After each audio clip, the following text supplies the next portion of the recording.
We welcome in Evander Kane of the San Jose Sharks and, of course, from the Hockey Diversity Alliance. Thanks so much for doing this, Evander. First of all, your reaction to what we saw from the NBA today. Yeah, obviously, I thought it was a real powerful statement. I think it took a lot of guts from the players to be able to do that, and I applaud them.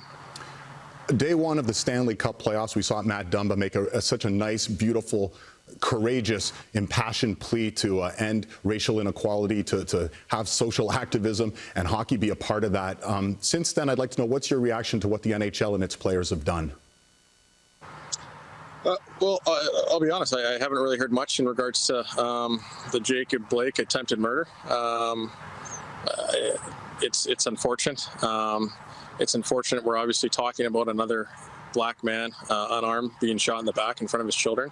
But again, we had these conversations earlier with the George Floyd killings, of continuing the conversation, furthering the conversation, everybody wanting to be better and make sure that we're more vocal and we do better going forward. And here's another example, unfortunately.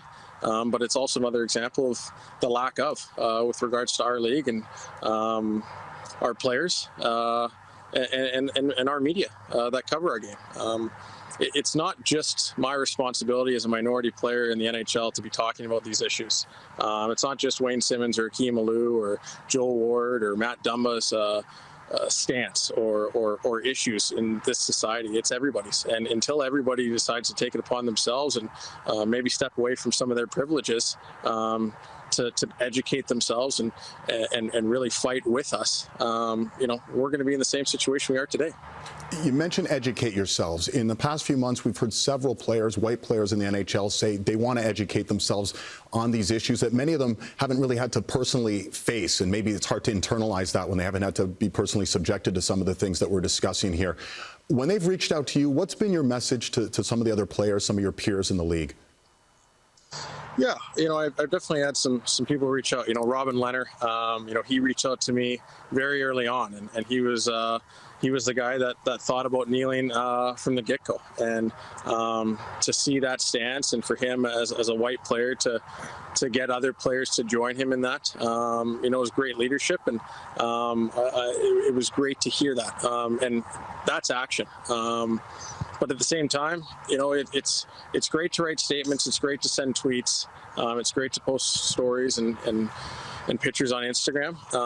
But at the end of the day, it's going to be about real action and meaningful change. And unfortunately, that still isn't occurring. And we need to be better. When you say real action, meaningful change, what would you like to see the National Hockey League do, Evander? Well, first things first is acknowledging it. It's another instance, unfortunately, that still hasn't been acknowledged, and we're about 3 or 4 days in to this video being released or this incident occurring, and I still haven't seen or heard anything in regards to it. So that's disappointing, and as a black player in the league, it's even more disappointing. As a member of the Hockey Diversity Alliance, when you have a chance to sit down with Commissioner Bettman and members of the executive team in the National Hockey League, what's the advisement you're giving them, and what's been their reaction? Well, we're still trying to work through a lot of what we're doing with the NHL. It's something that we're going to have to continue to work with them and try to educate them on, and continue to go through the process as they see fit. Like I said, it's a work in progress. It's not something that's easily obtained, and we have some people that are helping us go through that. Well, you're keeping the conversation going, you and the Hockey Diversity Alliance. We appreciate that, Evander. Best of luck moving these statements forward, the social activism, and let's hope for better days ahead. Thank you very much.